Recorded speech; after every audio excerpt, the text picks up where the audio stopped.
Olá, meninos do oitavo ano, tudo bem com vocês?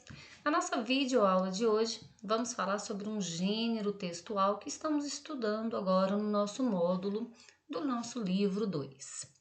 Esse gênero é o texto dramático, ou seja, é o texto teatral. Vamos conhecer um pouquinho dele?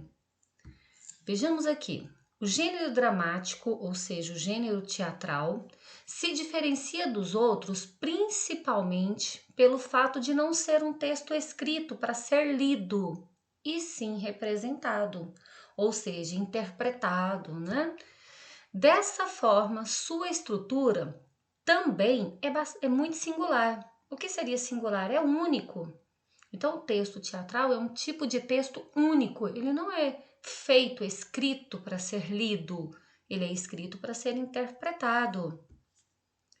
Veremos alguns traços importantes a serem observados nesse gênero.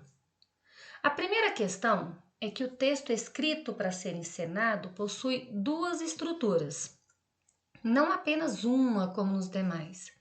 Aqui falamos de estrutura interna e estrutura externa do texto.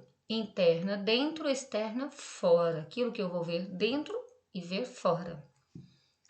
Quanto à estrutura interna do texto, temos a situação inicial, o conflito e o desenlace. O que é o desenlace? É o desfecho, é o final da história. A situação inicial é a apresentação dos personagens e da intriga a ser desenvolvida. Então, é aquele texto que vem inicialmente, bem no início, em que apresenta os personagens, o lugar onde todo fato vai acontecer e apresenta a intriga, ou seja, apresenta o assunto que vai ser apresentado nesse texto dramático.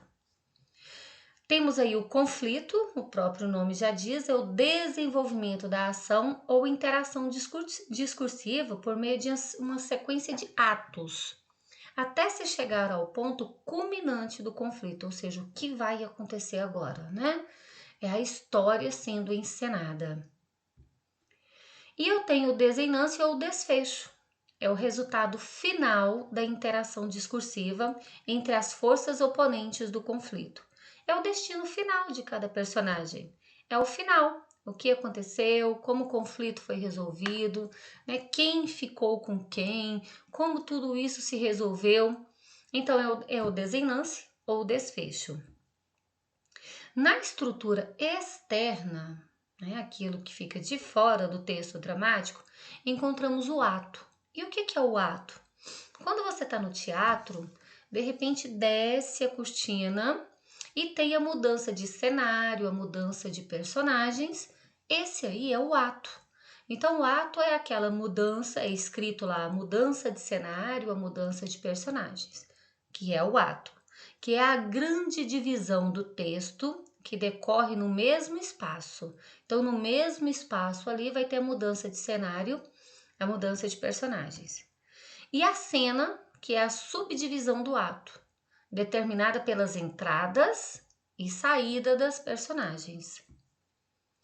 Em um texto dramático, o termo rubrica, não é rúbrica, é rubrica, é uma rubrica teatral, designa um pequeno comentário escrito que tem a função de orientação de algo que está sendo executado ou de um lembrete para o uso posterior. Geralmente, essas rubricas teatrais, elas vêm escritas no texto entre parênteses ou entre colchetes, tá?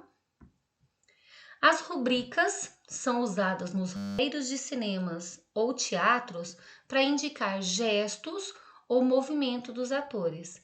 Então, você está ali lendo um texto teatral e naquele exato momento aparece algo escrito entre parênteses, né? E Maria levanta da cadeira e João chora. Isso está escrito entre parênteses ou dentro de colchetes e indica as ações dos personagens. É um lembrete para aqueles personagens saberem o que vão fazer naquele momento, certo? Esse é o texto teatral. A principal diferença do texto teatral é que ele não é escrito para ser lido, então muitas vezes a gente tem uma dificuldade em interpretar a história. porque ele é escrito para ser encenado. Ele mostra ali o nome dos personagens, né? Sempre escrito com letras maiúsculas e letras de imprensa. E na frente desse texto, as ações, as falas dos personagens. Entre parênteses e colchetes vão estar as rubricas teatrais, que são as ações dos personagens. Essa foi a videoaula de hoje sobre texto dramático, um texto diferenciado, porque ele é escrito para ser encenado e não para ser lido apenas. As rubricas que devem ser lembradas sempre, pois elas têm a função de indicar as ações dos personagens. Espero ter contribuído para o entendimento de vocês sobre esse gênero e até a próxima videoaula.